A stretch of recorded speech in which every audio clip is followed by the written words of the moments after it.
while we wait for the last few to be admitted from the waiting room.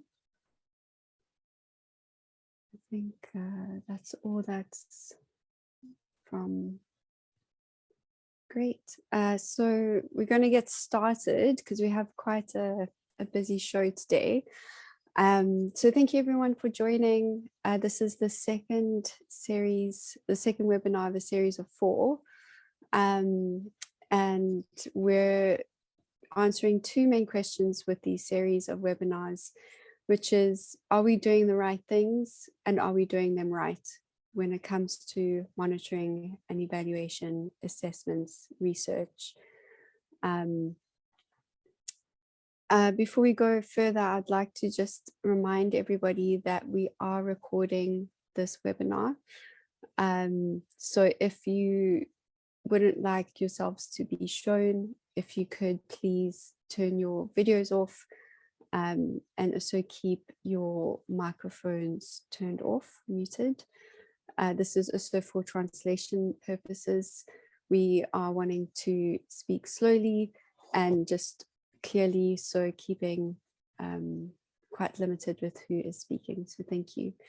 And also, if you could please put your name and where you're from, the organization you're representing, and your email address in the chat so we can know who you are, and then also share the slides with you.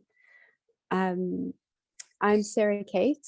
I am working with the IFRC Psychosocial Center. I'm a technical assistant, advisor, sorry, and working as the co-lead on this working group with Monia, who represents the Swiss Red Cross. And we will be hosting this webinar in English, but we'll have translations in Arabic. So if you go to the bottom of the screen, you'll see that there's a opportunity to press translate, where you'll be able to start hearing the presentation in Arabic.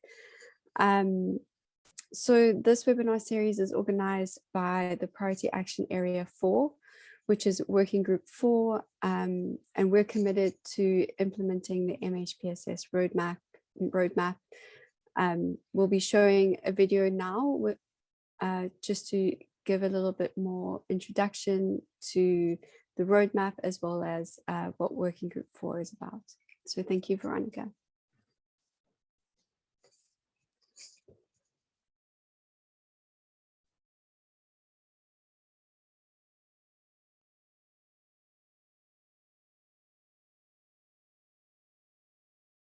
In the following presentation, we would like to give you a very brief and simplistic introduction to the Mental Health and Psychosocial Policy, Resolution and Roadmap working groups.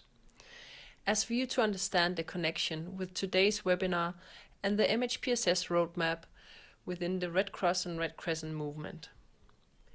Every day, the Red Cross and Red Crescent movement around the world is confronted with the extensive unmet mental health and psychosocial needs. The movement saw an urgent need to increase efforts to address these needs, and therefore, in December 2019, the movement made historical commitments and adopted a joint movement policy on mental health and psychosocial needs in all contexts.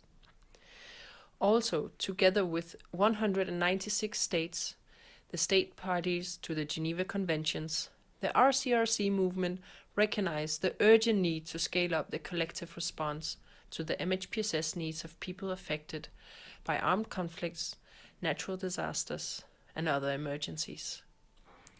Turning our attention back to the MHPSS policy, its aim was also to contribute to an enhanced RCRC movement response by providing overall guidance to national societies, the IFRC and the ICRC on how to build a more harmonized, integrated, contextually appropriate and holistic response to MHPSS. With the policy, a roadmap document followed, highlighting 6 priority action areas on addressing mental health and psychosocial needs. The roadmap sets out a strategic and coordinated approach in terms of the activities to be carried out individually by national societies, the IFRC and the ICRC, and activities to be carried out together. The ICRC and the IFRC and a group of national societies have supported and coordinated the rollout of the roadmap since 2020 by, for example, creating 5 working groups. These groups were officially formed based on the priority action area thematics. Working Group 1: achieve a basic level of MHPSS across sectors. Working Group 2: reinforce the movement's MHPSS collaboration. Working Group 3: promote the MHPSS well-being of staff and volunteers. Working Group 4: demonstrate the impact of MHPSS interventions. Working Group 5: strengthen the advocacy for mental health and resource mobilization. For this webinar series, a number of national societies engaged in Working Group 4 have come together to showcase good practices from national societies and to highlight various aspects of monitoring and evaluation and research. The working groups are a unique space for various RCRC movement actors to exchange experiences and work jointly toward the implementation of the MHPSS commitments. The working groups continue to rely on the participation of national societies. For these groups to remain relevant, it is necessary that the participants from national societies represent all regions and all levels of MHPSS experience. Come and join the working group efforts to ensure your region's voice and experiences are being heard and represented in 2023 and beyond. Thank you for listening and enjoy the remaining of the webinar.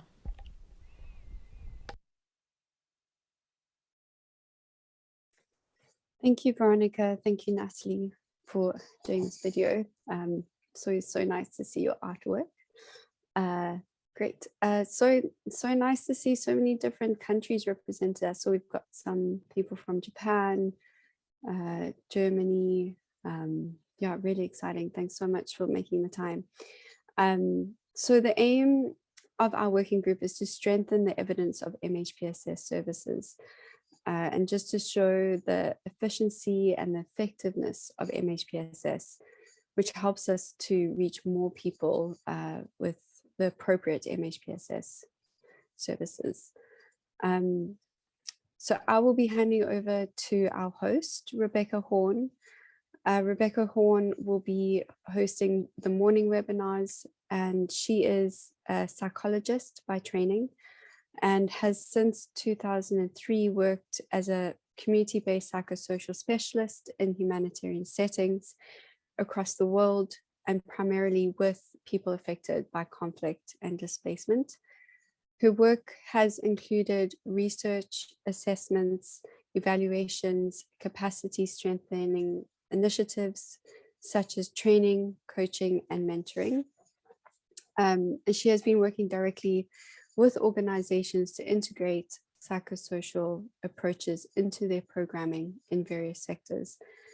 She's currently working as a part-time psychosocial practitioner for the British Red Cross and for the IFRC MHPSS Monitoring and Evaluation Global Help Desk. She's also a senior research fellow with the Institute for Global Health and Development at the Queen Margaret University in Edinburgh, the UK. Thank you so much for leading us through these webinars. Rebecca, I hand it over to you. Thank you, Sarah Kate. It's a real pleasure to be here for the second time and to see so many of you. I'm looking forward to this webinar. So just to give you a quick overview of how it's going to work, we're going to, first of all, hear some introduction to the theme. The theme today, of course, is assessment. And then we're going to hear presentations from 2 national societies, from Yemen and from Portugal, who will be introducing us to exploring the topic from their particular perspective and the projects that they've been implementing. After each of those presentations, we'll have a brief 5-minute opportunity just for clarifications or questions relating to that presentation. But after both of them, we'll have a bigger opportunity, 20 minutes or so, to explore some of the issues that you've been hearing about during those presentations before we close. So looking forward to this. We're going to hand over now to Iya Suzanne Akasha, who's a technical advisor and trainer with the IFRC Reference Centre for Psychosocial Support. I'm sure many of you already know Iya. She's been working since 2015, covering areas in support of national societies in Europe, development of training manuals, and many other training videos and so on that I've certainly been familiar with over the years. So Iya has been an MHPSS delegate for the Danish Red Cross and IFRC since 2008, and her background is in psychomotor therapy as a lecturer and an author of many books on exercise and relaxation, gardening, cooking and trekking, plus social chit chat, or what she likes to do when she's not working. So we're looking forward to hearing from you, Iya. Thank you very much. And I'm happy to see Chucky is here on the call today, who was, I'll talk about some failures, Chucky, that we can certainly recognize from our first mission together in 2008. So I will be talking about giving you an insight into why we do assessment. Many of you will know a lot about it, but I'm going to start with some examples of what went wrong, not what went well, in order for us to do better, as is the theme of the webinar. So the first, to give you an overview of how I'm going to do this, I'm going to give you some examples of what went wrong. Then we're going to talk about how we do assessment, and then different types of assessment, not covering them all, because we will have some live examples from Portugal and Yemen in the following. And Rebecca, would you please help me with time? Because I don't mind if you say, no, please stop now. My first point to us all is we honestly need to be very prepared in advance. It's just like DM, we need to be prepared. So my first example in what went wrong is something that I think most of you will recognize. At least I've experienced it many times. This is especially true in emergency assessments. So imagine you are in the office, and then by chance you overhear somebody in the corridor saying, oh, we're starting DM, disaster management, we're starting a big assessment tomorrow. We've trained volunteers, we're going out tomorrow. And you say, oh, is there anything on MHPSS in the assessment? And they will say, oh God, we forgot. Could you please send a question in 10 minutes?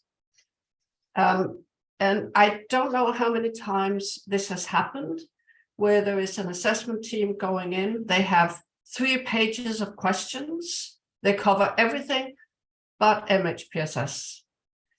The first time I was on a mission, same happened. We were going into the field. We were going to do rapid assessments. And in the evening we met, we sat and discussed. This is after huge emergency, rapid assessment. So in the evening when we discussed, the leader stood up when everybody had chipped in, and I was last, and I had to say, please, would you sit down? We didn't cover MHPSS yet. So it's also to be prepared to be pretty bossy sometimes. Sorry, number 2 example is of us not really having not having the right approach. So imagine this is also a case in rural society, a national society, a partner national society has trained the national society to go in and do assessment on SGBV because it's prevalent in country. Now, you hear about it after it has happened, but honestly, actually, we cannot assess SGBV needs if there's nobody to refer to. That's a number 1 from WHO. So I think that assessment is not only about us and mental health and psychosocial support, it's also about using other sources, being aware of the broader picture. I'll come back to that. So next, a third example that we've come across very often lately is that you see assessments done very often from other organizations, I'm sorry to say, where the assessment questionnaires are only about PTSD, the prevalence of PTSD, and of other mental health conditions. So they don't give the full overview of the needs and the conditions and the threats to the general population. So there is that perception from many that if only we find out how many have PTSD, we can offer treatment, which is of course a misconception. Now, there's another one, which is that that's number 4, that I also want to talk about a bit, that sometimes when we do assessment, we can be drowning in the data because we simply have so much. Recently, we've done, I've been involved in very large assessments where sifting through the data that was collected in the questionnaires was simply so overwhelming that if we didn't have a research assistant, it would have been impossible to take things out and to use it. Plus, one needs to consider the amount of time. If you're doing rapid assessments, we will talk about them later, baseline assessments, you need to think about what the time frame is for and what you're doing them for. So that leads me to the next point.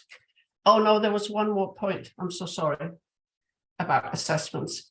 Well, what I find in many assessments and many assessment questionnaires is that we don't really consider the views of the different involved groups, but very often we omit this about what anticipated needs do they have themselves for how they are going to get back psychosocially, mental health, back to their own feet.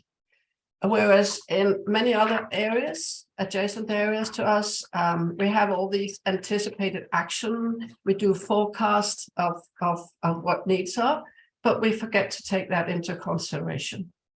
So these were the 5 things that I think I most often come across when I think about assessment and why they can go wrong.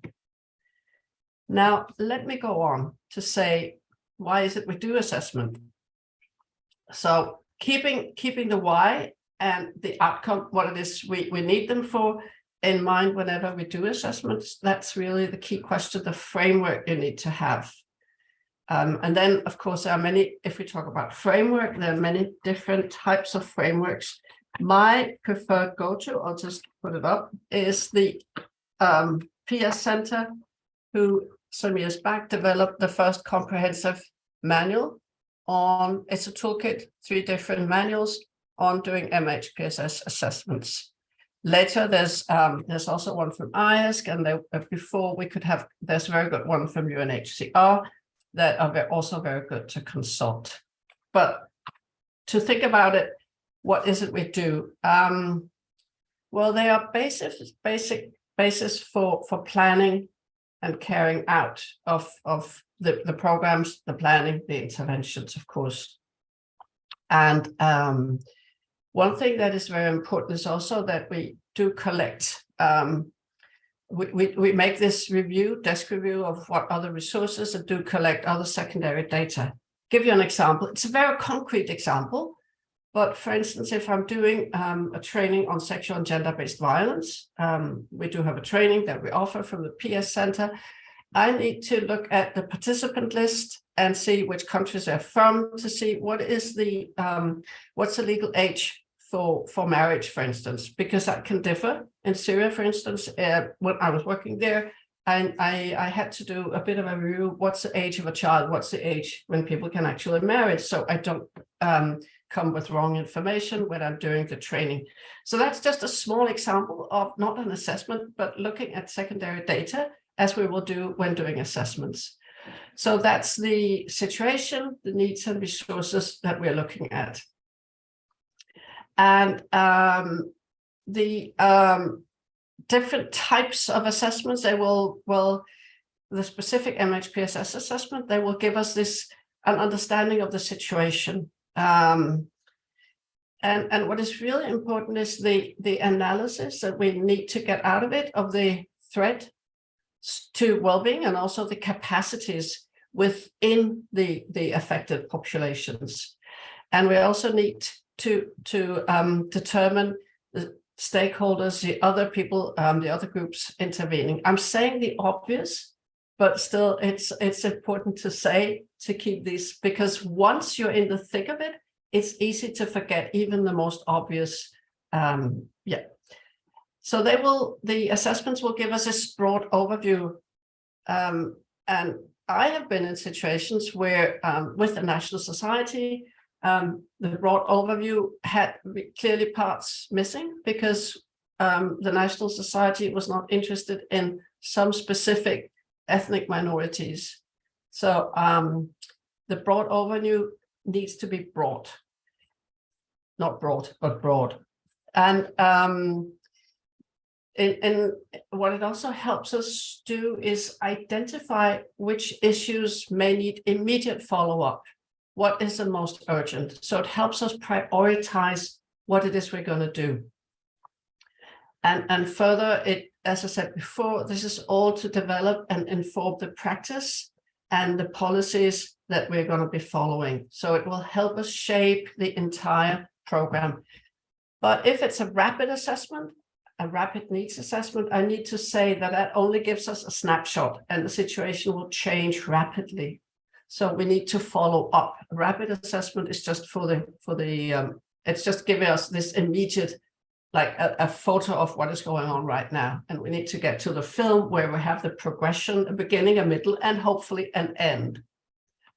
So when doing the assessments, I'm taking into consideration the many different views of different types of beneficiaries. As I just said, one group was missing, and it was difficult to know for the assessors who came from the outside. So there's also this need to liaise with somebody with local knowledge. And the traditional ways of dealing, and I haven't mentioned that in my initial where I said what can go wrong, but there's a very famous case after the earthquake in Nepal, you may know, and you may have heard of it, where there was a mapping done of the support in mental health, and there were very few mental health trained people in the local communities. But what wasn't mapped was the amount of faith leaders that were available and did offer massive psychosocial mental health support. Knew their people, were there before, will they be after? Also, the IFRC has been there and has been doing their part and working with the National Society. Just got a few more minutes now. Yeah. Okay, good. I'm going to say that the main rapid assessment that is the basis that I always use as a starting point is the one that's got 7 questions. It is a violence prevention and psychosocial assessment. Some years back, it's also available in other languages. It's now in the toolkit that I mentioned. And it takes violence prevention, violence issues, protection issues into consideration. It's very simple, but my experience and my colleagues, we've used it for years as a starting point for the assessment, that we go in, we can talk for an hour with a group of people in focus group discussions and get information. And we then always add the relevant extra questions we should put in. And I'm going to give you an example, and they will be in the chat, of a rapid MHPSS assessment tool that we created for Ukraine and the affected countries, where we mixed it's here, where we did a mix of which secondary, we helped saying these are the secondary information that you need, the resources that you need to go to. And then there are these questions based on the 7 questions, plus some extra that was relevant to that situation, because any tool that we have that is, you know, something we lift out of a book needs to be adapted to the current situation. So that is that it, Rebecca?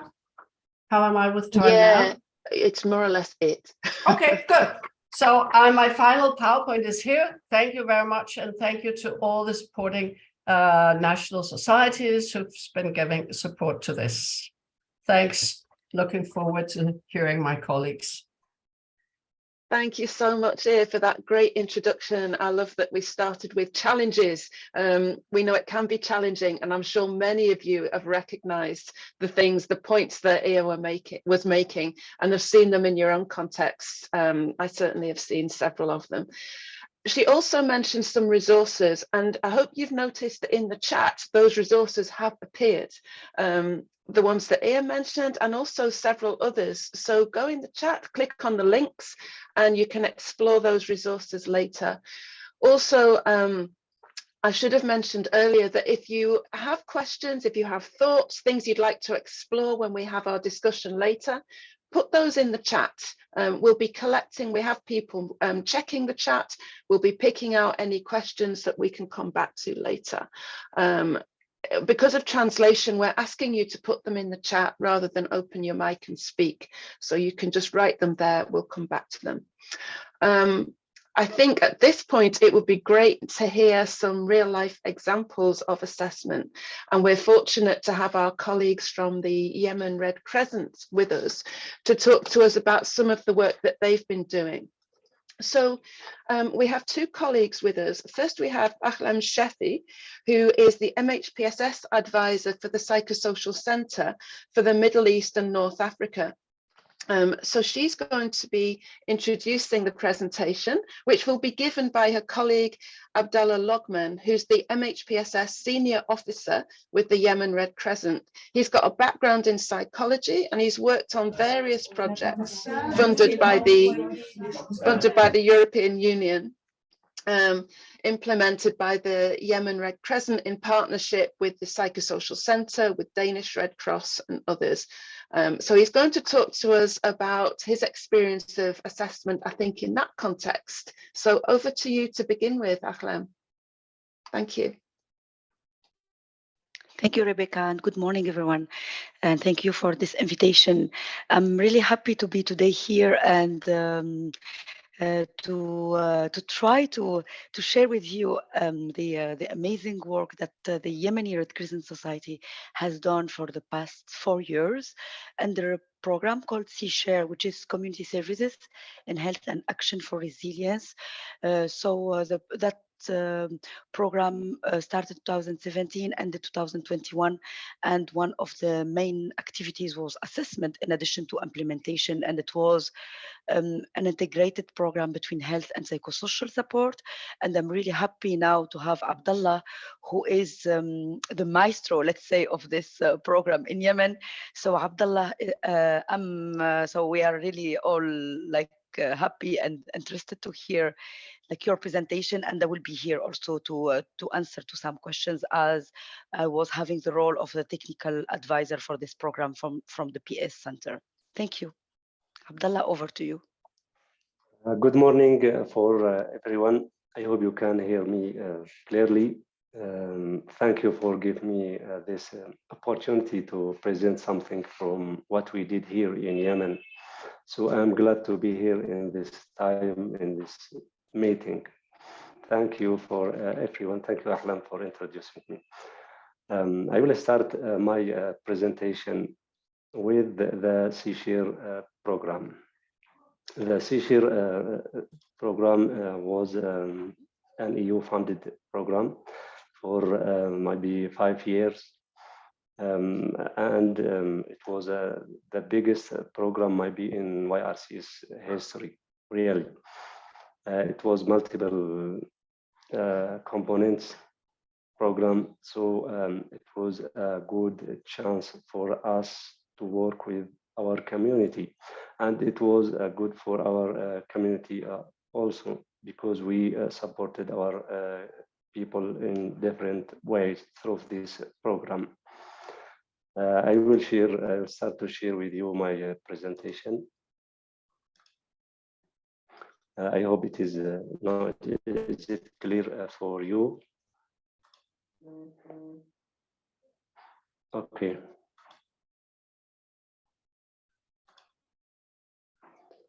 I will start with a short introduction to introduce this program. Then I will move to the data collection methods and participants throughout this program. Then I will go to 3 or 4 from our the most important assessments we conducted during the program period. The first was the baseline survey for community MHPSS needs. The second was the VCA assessment. It was an important experience for us in YRCS. Then I will talk little about the assessments for YRCS staff and volunteers about different topics related to MHPSS. The C-Share program, the name is Community Services in Health and Action for Resilience Program, C-Share, implemented by YRCS in partnership with DRC and good support by IFRCPS Center, funded by EU DIFCO projects, has 3 main components: health and PSS and infrastructure. The beneficiaries number was as targeted more than 100,000, but I think that we exceeded this number in 5 governorates in Yemen. This program aimed to strengthen the resilience capacity for poor vulnerable communities in health, and to improve the access to the quality healthcare services, including psychosocial services. During 5 years of implementation, many assessments for health, MHPSS needs, infrastructure, and so we conducted these assessments for different target groups, community and volunteers and staff and managers and primary health care providers.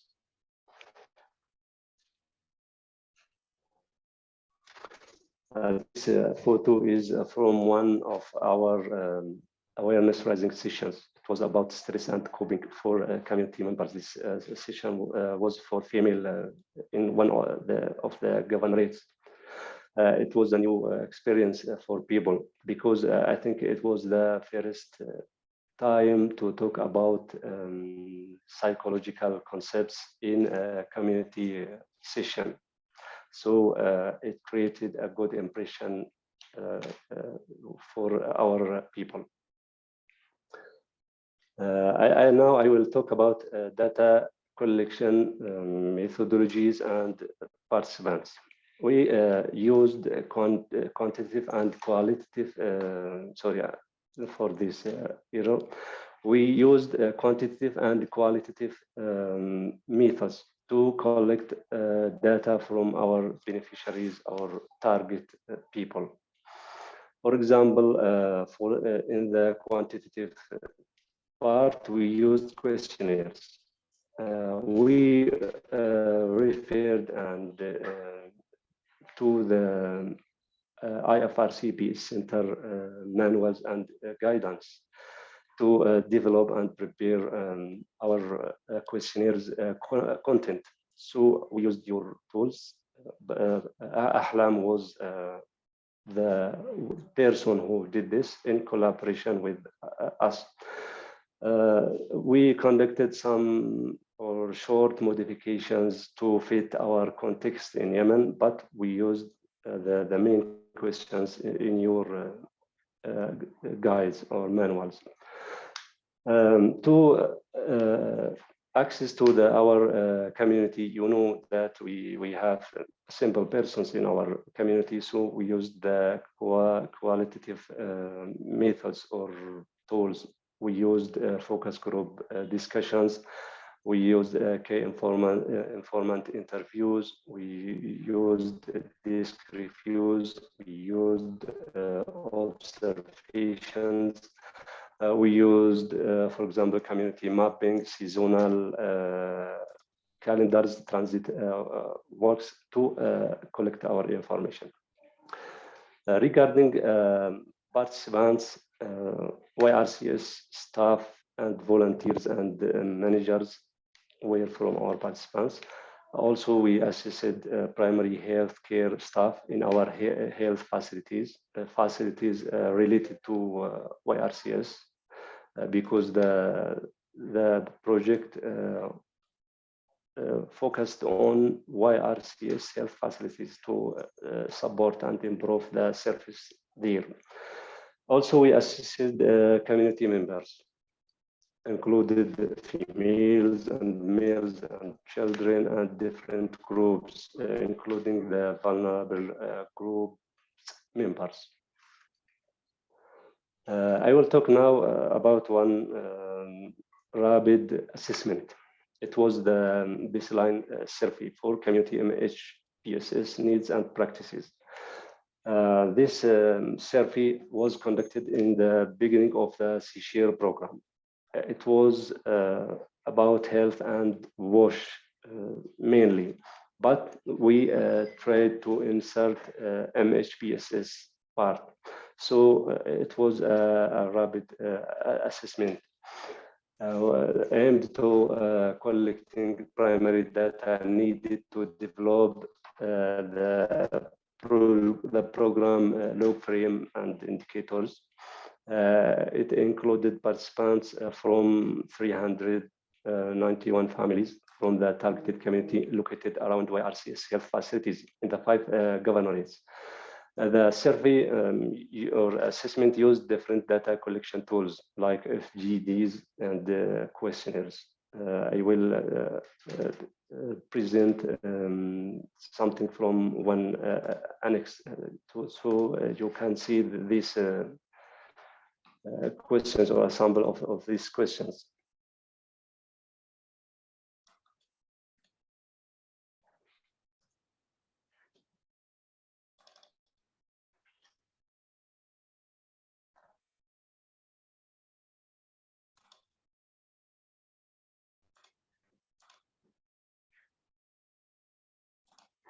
Now you can see this survey and the targeted people. We included questions like, for example, have any one of your family members suffered from stress or other psychological disorders? If yes, how did you deal with? Have you taken them to a psychological doctor? This is a psychologist or a psychotherapist or a psychiatric. If no, specify why. We wanted to know the needs among the community, and we wanted to assess the practices. For example, in case of discovering one, this is question 3. In case of discovering one of the family members suffer from any psychological disorder mentioned previously, we mentioned depression, for example, and anxiety or permanent or temporary psychological disorders. What do you do? We found in the results that rate of the one of YRCS health facilities or to the governmental or private hospitals. But we have a proportion of the sample went to the Quran treatment centers of the public healers, the traditional treatment expert. This is a common way in Yemen to deal with psychological disorders, and this is due to different problems in the culture, in the context, in people understanding for these things. We have a proportion of the people who didn't go to psychiatrists or psychologists, or due to several reasons. Among them are these reasons. For example, the wrong definition or understanding of MH conditions, because in our community sometimes we have misunderstandings for the mental disorders. Some people think that they are coming from Satan, for example, or from something. So it was not easy to work on MHPSS issues in the community without awareness raising about mental health, about the causes of disorders. So many people didn't understand that their relatives, for example, have depression or anxiety or any mental disorders. So they think that they are, for example, physical disorders. When we talk about depression in Yemen, for example, the somatic symptoms are clear or are apparent. So people think that this is a physical case before they realize that this is a psychological disorder. Many people didn't go to the psychological assistance due to the stigma, because we have a strong social stigma in our community about the mental disorders and people affected with mental conditions. So this stigma prevented them from go to the psychological assistant or the MH specialized assistance. We have also a strong shortage in the MHPSS professionals and services in Yemen. This is a large gap in Yemen.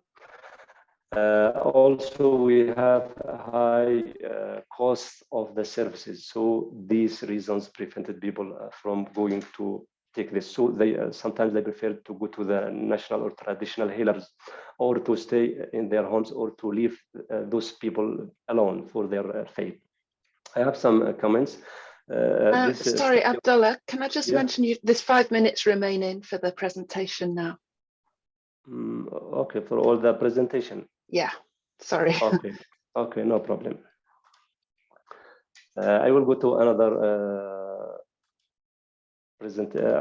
assessment, an important assessment, which was the VCA. The VCA included more than 1,000 people. It was conducted in maybe 41 area in Yemen.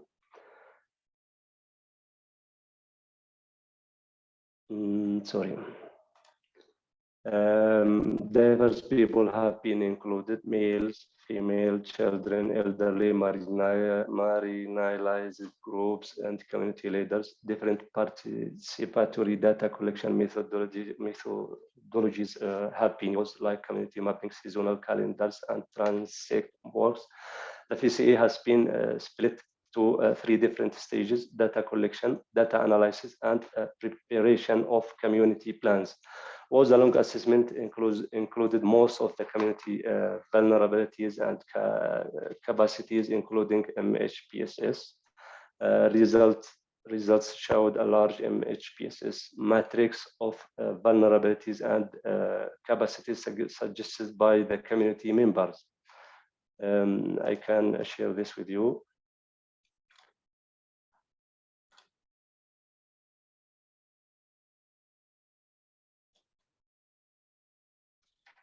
Yes, this will be a short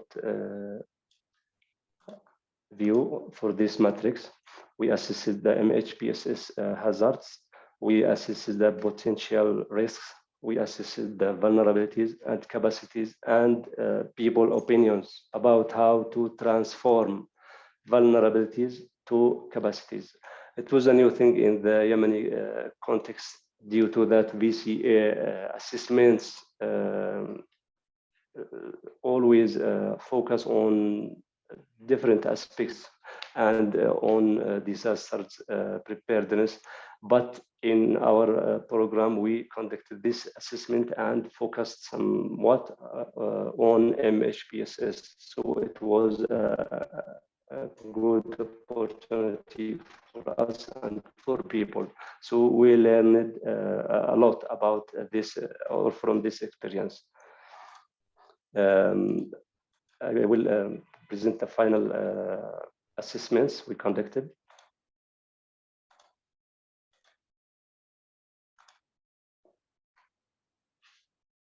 These photos are from the VCA.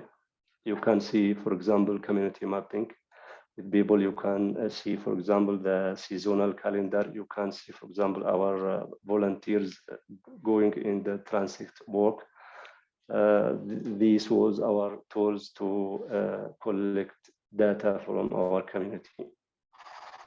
This VCA, we identified different hazards or risks about MHPSS, like protection issues, situation issues, mental health issues, and issues related to community or related to families. We assessed our capabilities or capacities in our community, like the country, like the culture, like in the community and in the situation and in our environment. So we can build on these capacities to improve our people MHPSS services and well-being. Our people in the assessment, in the VCA assessment, focused on human resources and cultural resources and community and environment resources to serve their well-being. The last assessments, one was for our staff and volunteers and managers about needs and gaps and capacity related to MHPSS. You can see them in the annexes. We can attach them to you for more details. Thank you. We've just got 1 minute by remaining. End. Yes. Okay. Thank you. By the end of the program, we conducted an assessment also to assess our staff and volunteers capacity and needs related to self-care and peer support. So this was a good assessment, and we, based on this assessment results, we conducted self-care session. We developed a self-care session guide with support from IFRCBS Center. We conducted 2 trainings, and we conducted 3 self-care and peer support sessions for our staff and volunteers and BHC workers in our branches. I'm sorry for that, that I can't cover all the needed information, but I think that this will be enough. Thank you.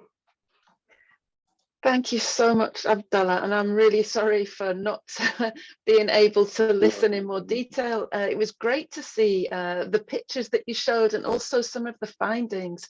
And we will, I hope, have some time towards the end to discuss some of the points that you made together, along with the points made by our following speakers who are from the Portugal Red Cross. So I'm sure that there'll be some overlap and some themes coming out from your presentations that we can explore in more detail. So thanks again, Abdallah. That was really, really fantastic to hear about. You are welcome. Thank you. Great. So let's hand over immediately. I think I don't see in the chat any clarification questions, so we can save the broader questions for the panel discussion at the end. So I'd like to hand over now to our colleagues from Portugal. We have 2 people with us, I think.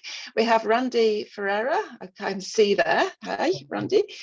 He's a psychologist at the Portuguese Red Cross with more than 15 years experience, having specialized in the area of psychotraumatology.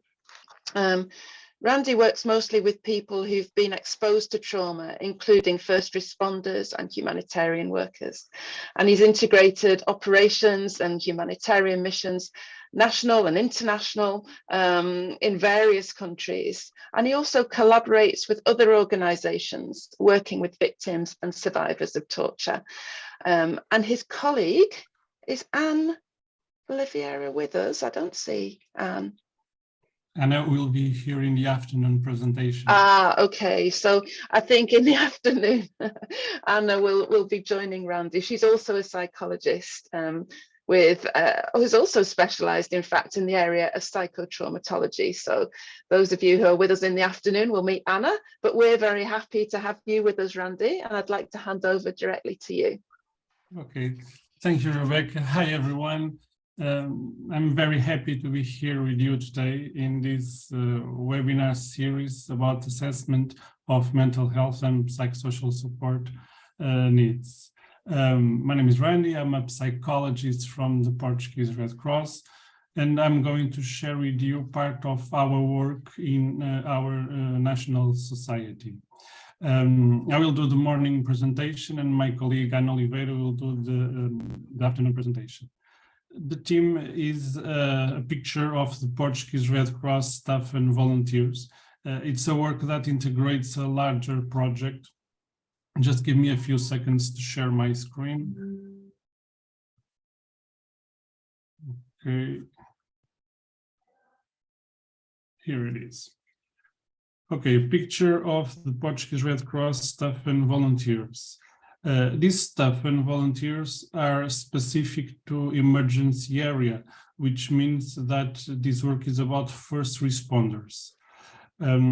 Over the last few years, the Portuguese Red Cross has been trying to closely monitor the mental health of our first responders. These first responders can be either staff or volunteers and can have two levels of training, elementary training or advanced training. Currently, there are more than 2,500 first responders in the Portuguese Red Cross.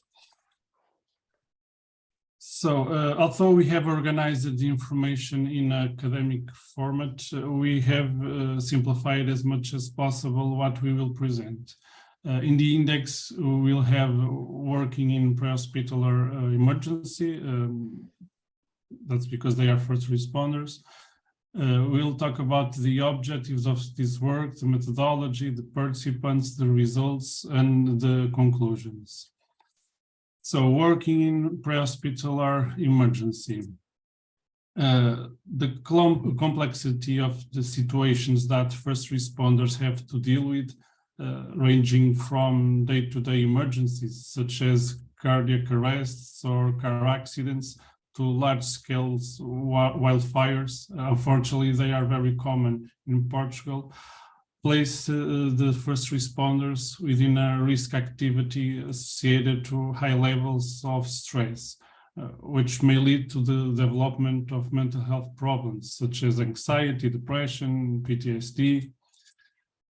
What were the objectives of this work? We tried to describe the Portuguese Red Cross first responders, considering mental health, coping, job satisfaction, job-related affective well-being, and social support. How we tried to meet this goal? What was the methodology? Between 2018 and 19, using an online questionnaire, we collect data from these first responders about the following aspects. We collect data from social demographic information, data about the Red Cross information, mental health, coping, job satisfaction and job-related affective well-being, social support, using different assessment instruments. For instance, we use the general health questionnaire, the brief COPE, job satisfaction scale, perceived colleague support. And who were these first responders? Who were the participants of this work? They were 313. Most of them were women. age around 33 years old. The majority were volunteers with elementary training, about 7 years of experience, and most of them had no leadership positions in their teams. What were the results? What have we found in this work?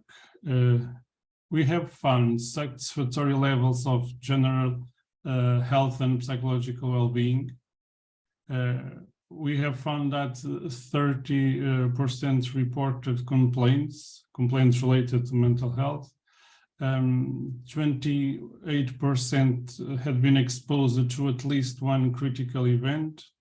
A very residual number of these first responders met criteria for PTSD. There were 8 first responders with PTSD, and the woman reported worse results in mental health and psychological well-being results. About the coping means the way we deal with things. And in the coping, the coping strategies most used by first responders were emotion-focused coping. According to the instrument we used, coping can be divided in 3 major types: problem-focused coping, emotion-focused coping, or dysfunctional coping. When we talk about emotion-focused coping, we are talking about strategies such as emotional support, acceptance, using humor, positive reinterpretation. We also found good levels of job satisfaction and affective well-being, moderate levels of perceived social support, either by peers or the organization. We also try to understand a little deeper these results regarding the specific aspects of working in the Portuguese Red Cross. And it was possible to observe that first responders with elementary training showed worse results than those with advanced training concerning mental health and psychological well-being. Also, volunteers reported higher job satisfaction compared to staff, and first responders with elementary training showed higher results than those with advanced training. Volunteers reported greater job-related affective well-being compared to staff. Concerning social support, being volunteer and have elementary training was associated to great perceived organizational support. Being a volunteer associated with a higher perceived support from the peers. Finally, we did a more complex type of statistic analysis, and we found that, as expected, the dysfunctional coping appears to be a predictor of mental health and psychological well-being. In other words, it means that using strategies like denial, guilt, substance use are coping strategies that leads to poor mental health results. And some conclusions. One of the general conclusions would be that optimizing the first responders' work in conditions, providing support, and promoting the development of skills will make a crucial contribution to their mental health and psychological well-being, which will reflect the quality of the support provided to the populations. From this assessment, important bases for activities and interventions have emerged, such as the importance of training, because we see difference between elementary training and advanced training, a greater need to care for the staff when we compare the volunteers and the staff, A general gender-friendly approach also has a need to work on, and the need for ongoing assessment. Some of these assessments, some of these needs resulted in intervention and activities that we did after. And finally, I would say that this work, with this work, we managed to have a picture of this Portuguese Red Cross concerning mental health and psychological well-being, and more important, the basis to promote the mental health and psychological well-being to this staff and volunteers. This work was published in a paper in Portuguese by my colleague Ana Oliveira, which we hear in the presentation in the afternoon, in which I had the pleasure to participate.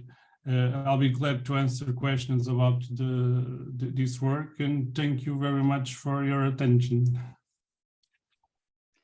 Thank you so much, Randy. There was a lot in there that I'd like to explore more, and we'll get the chance to do that together with Abdullah. But there's one question in the chat which I think is specifically for you there, Randy. It's whether it's possible to read the complete assessment report somewhere, and possibly in English. Oh, the paper is in Portuguese, but we can send the paper. The paper is available. It's online. It's in Portuguese. The abstract is in English, that's for sure, but it's in Portuguese, the paper. Either way, we can send it to colleagues that have interest on it. Okay, that's great. Well, there's one colleague who's mentioned she's interested in the chat. So if anybody else would like to receive that, I suppose let Randy know, or just make a note in the chat. So there's another question directly for you, I think. I'm just looking at the chat. We have some questions for both presenters, but we have a question from Berna. Hi, Berna. Asking, did you develop a plan of intervention, or how are you considering supporting the volunteers or staff in need? Okay. As I was saying in the beginning, this work is a part of a greater work that we have been developing. For instance, what we did to support volunteers and staff was, for instance, the development of a peer support program to different branches. We have a pilot about this program with promising results, I would say, and it resulted from this needs assessment. Normally, when we have this kind of data, we use the data, then we do focus group to try to see how we can operationalize the data that we have collected.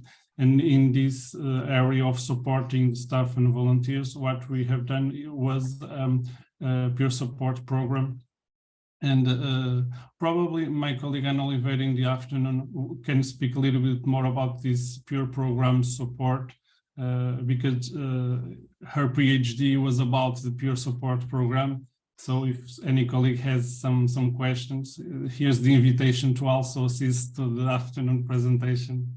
Yeah, thank you so much. I'm sure, Berna, you'd be interested in knowing about that peer support program. I know that's something that you're very involved with in Lebanon. And I'm happy that that question came up, because I think one of the things we might be able to explore together, if we have time, is also with you, Abdullah, is how you can use this needs assessment information collected to then go on to influence programming or strategic thinking or activities. So maybe we can come back to that if we have time. But first, I would like to go to some of the questions that people have posted in the chat. And these questions are for both of you, Abdullah and Randy, and also Ahlem, if you want to come in at any point. So Sarah Kate, do we have a question? Thanks, Rebecca. Yes, so from Sybil, who is commenting, has a few comments and questions. from her experience in Iraq. Her first question is, it is key to understand the cultural complexities in each location we work in. How can this be done in a speedy manner, particularly when our key informants and the National Society members will not be representative of all cultural social groups? And then the second comment is terminology used in surveys or focus groups, or with, I think it's this, or with this, is often not understood by participants. So terms such as stress, depression, anxiety. So how can we make sure that we take time to understand these complexities? Thank you. So we have two questions there. I know Sybil had to disappear. It's 1 a.m. her time, so she's gone, but she's going to watch the recording later. So we'll be interested in your response. I see, Ahlam, you have your hand raised. You're still muted, or we're not hearing you. No, you're not muted, but we're not hearing you.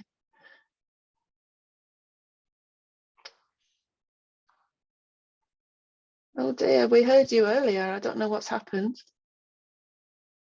No. Oh, how frustrating. No. Oh, this is yeah, very difficult. Sarah, no. Do you, Ahlam, do you want to maybe step out and then step back into the webinar? We heard you very well earlier, Yeah. so yeah, maybe it's just a technical glitch. While we wait for Ahlam to reappear, hopefully with sound, Randy or Abdallah, do you have any thoughts on those questions, either of you? Yeah. Abdallah, please. Yeah. One of the challenges we faced is how to translate the MHPSS terms into our local language. For example, stress. Stress is not easy in translation. In Arabic language, for example,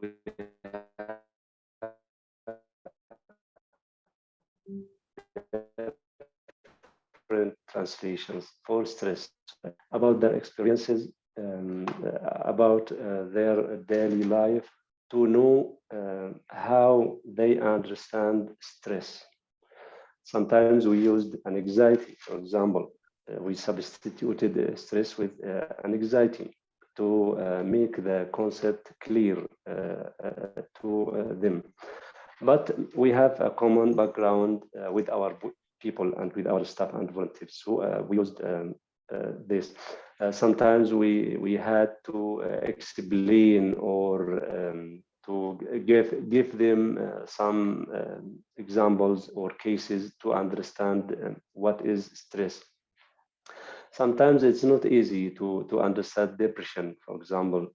They used in their local language, in our local language, we used sadness, long sadness as a concept related to depression.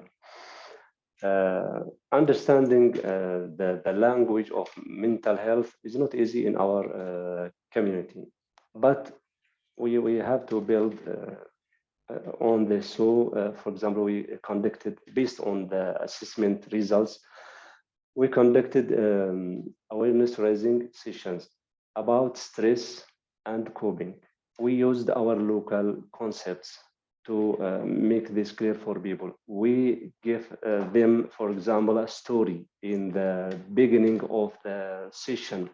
The story is, it was about a person who called Saber, and Saber has difficulties and problems in his life and in his family life, and how he coped with these difficulties. So this made the sessions easier for people to understand, and the impressions we got from the sessions were very good. we ensured that our people understood us. Thank you. That's it. Thank you so much, Abdallah. It's great to hear about the process you went through. Akhlem, do you want to try? And now, can you hear me? Yay! Yes, Yes. perfect. Yeah, thank you, Abdallah, for giving that example. I was smiling because I do remember when we developed the pamphlets or the flyers on stress and coping. So we sent it to 5 different areas in Yemen, and we had, to do all the cultural adaptation on how this character and the awareness should be called, and all the stress signs that in some areas in Yemen, they describe it in that way, not that way. So basically, we had a very adapted tools that we tested. We sent it to the community volunteers. They had to test it. And then finally, we agreed on a final standard thing. So even within the same country, we had to do this, this experience. The other thing I wanted to share with you is at the beginning of the C-Share program, we had two focus group discussions with staff and volunteers from the National Society, so 10 women and 10 men, about their the exploration of the local expression of well-being, emotional distress. How do they understand mental health conditions? What are the traditional and local mechanisms of coping in Yemen? So we did 2 focus group discussions that we can share later with those who are interested. The result, it was really interesting because it was really the first week of starting of the program. So we could build everything based on that. And also you can see from the presentation of Abdallah, the annexes were like quickly translated into English, but basically they're in Arabic and very adapted. And based on that focus group discussion, like for example, when introducing to them the program, we're asking them how you want to call it. For example, we're struggling with the word resilience, with the word well-being. So everything was really tailored to the context. In addition, now at the PS Center level, we are finalizing the development of an MHPSS Arabic glossary. Abdallah is leading this process. So he's our Arabic mentor, let's say, because he's also Arabic teacher at the end of psychology at the University of Sana'a. So this means also we need also at one point to have like a common glossary, vocabulary list, but also in this list we are putting different options, because the Arabic that is spoken here in my country, in Tunisia, North Africa, is different from the one in the Middle East or in the Gulf countries. So we're really trying to make our programs, our activities, and even our training really adapted to the context, and even the word we use are really important. So that's my contribution.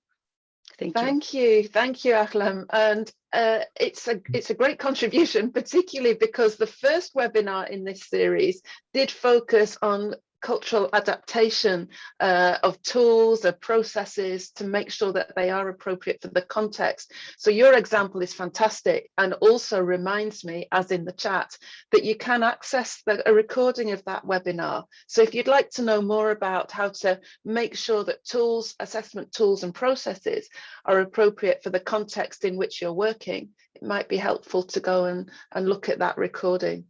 But I see, Ia, you have your hand raised. Yeah, I'm going to lower it a bit. What I wanted to say was on the first question that was raised on the inclusion, which I think is a very important question. This is when we have access to the secondary data. If we can see from the data that there are certain groups, and the National Society, it was a question about if one National Society is very unilaterally from one group of people in country, this is when we can use it and push to include everybody. So I just wanted to remind us about that. And thanks for the examples. And also want to mention that what I like about some of the tools from the PS Center is also that we don't ask people, are you stressed? We ask, since what reactions or changes have you noticed in yourself? Because exactly we need to draw out what are the things that people, how do they explain what is well-being to them? So there's a longer, I showed the short version, the longer version actually goes into what is well-being for you. So I think that's important too. And thank you for allowing me to speak up again. Oh, it's great to have your input. Thank you. Randy, there were 2 questions. Yeah, can I come to you? Yeah, sure. But these last questions or other questions?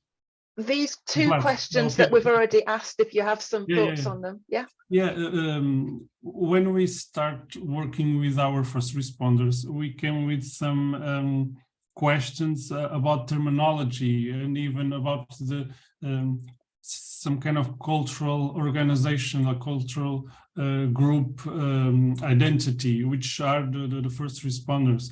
Because, for instance, when we talk about trauma, for a first responder, trauma is physical trauma. Or when we talk about coping, for first responders, coping means the procedures, the protocol, the technical aspect of intervention.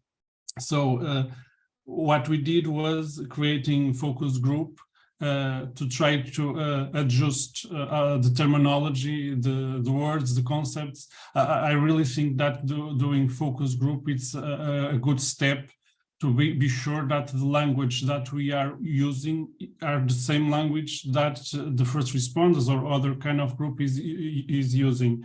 And also another important aspect that Abla was talking about was the using of stories. Normally in this focus group, we present some stories about first responders having to deal with some kind of critical event and how they would deal with that, how they would manage their emotions. But just saying that it's clearly an important step to be sure that the words we are using, the concepts that we use are the same as that group, even if it's first responders or other type of groups, because if we don't do that, we maybe talking about one thing and the group is understanding another thing. So it would be quite difficult. So it would be my thoughts about this question. Thank you so much. It's clear that it's such an important issue, isn't it? To try to start where people are and go from that point rather than come in with our own ideas. Yeah. Thank you. I think there was another question, was there, Sarah Kate? Yeah, thanks, Rebecca. This one is from Annalena from ARC International. And she was wondering about social stigma. And how do we take this into consideration when we're doing our assessments? So her question was, what are potential ways to circumvent stigma to gain a more accurate understanding of the needs and ways of coping from the start? Randy, do you want to start with this one? Do you have any thoughts? Yeah. Thinking about our first responders again, first responders has the idea that they are strong, they must be strong, they have to care for the population. This can mean that when they themselves are dealing with emotions, intense emotions, can be difficult to share. And I would say again that in our work, these focus groups, we do a lot of focus group with first responders, help them to normalize that the emotional aspects of their working, they are not the only ones that feel the stress, the anxiety, the depression. And I would say it would be one of our strongest tools is when we do these groups with the first responders, and sometimes we have different opinions, but that's what a focus group is. But in the end, they some kind of have more close visions about the importance of mental health, about the importance of seeking help if they need. I would say that's a good way to start to work on the stigma related to the mental health issues. Yeah. Thank you. Aklam, I see your hands raised.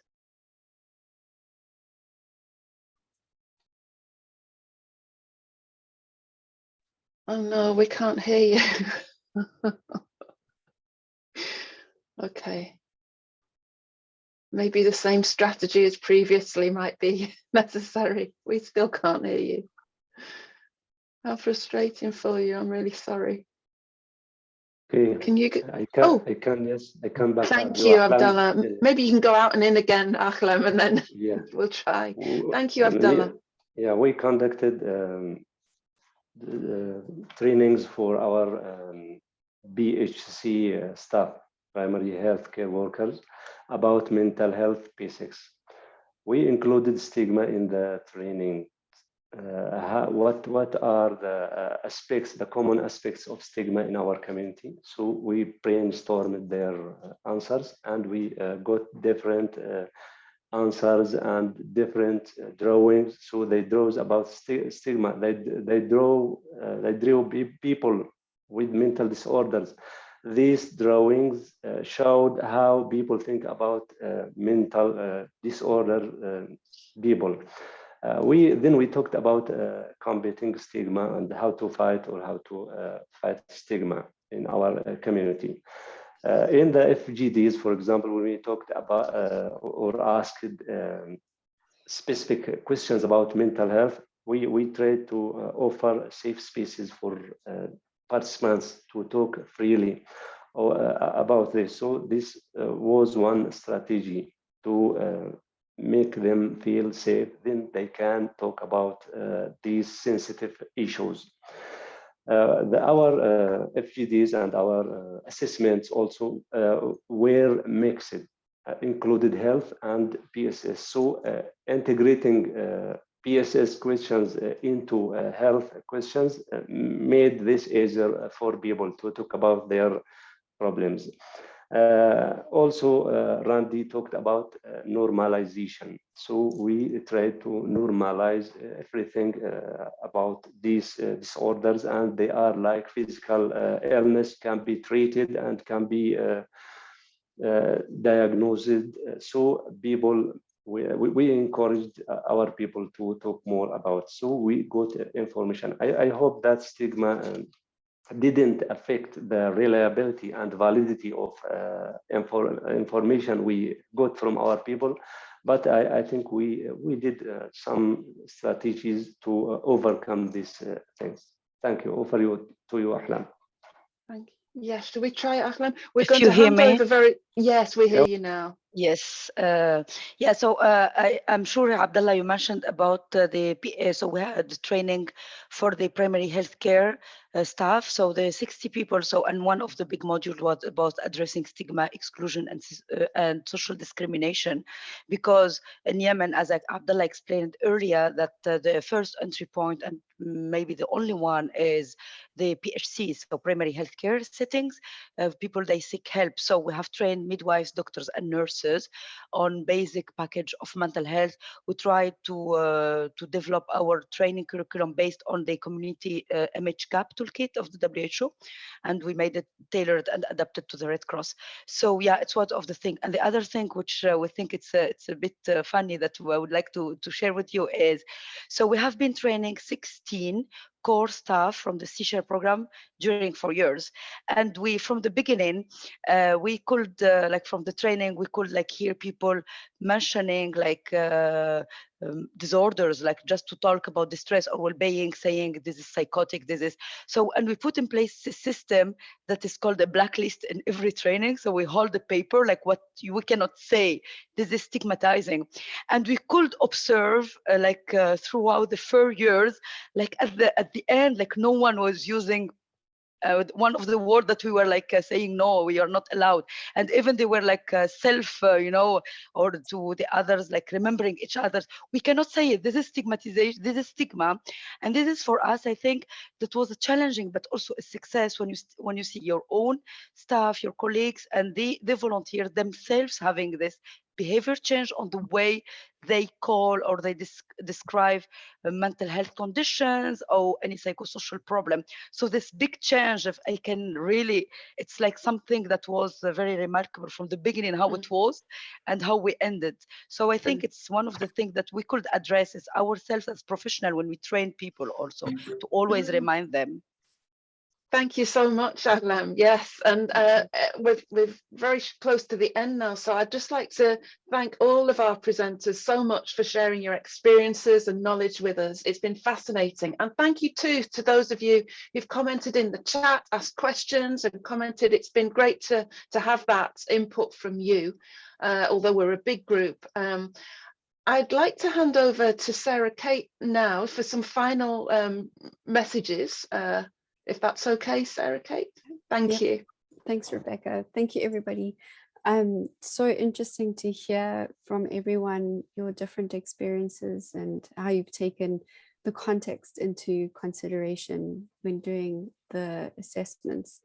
And just reflecting back on the presentations and the conversations that we had, I'd like to just highlight that a needs assessment is also about creating a wider picture of what are the MHPSS needs, what is the sense of well-being by beneficiaries, and not coming in to impose our perspective of what needs and well-being is. And we really did see that through the examples from Randy, from Abdullah, and how they really took into consideration when designing their needs assessments.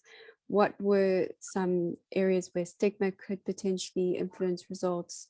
How do they train their assessors to be able to really identify with beneficiaries and community members what needs are? So thank you so much for also sharing your assessments that you used. We did put some links in, and then also Louise Kruger from DRC, Danish Red Cross, also mentioned a few different tools that are used. We also had an assessment mapping that was done by the Working Group 1, where different tools are mentioned. So that's also linked in the chat. And then also one of the themes that came out was cultural adaptations.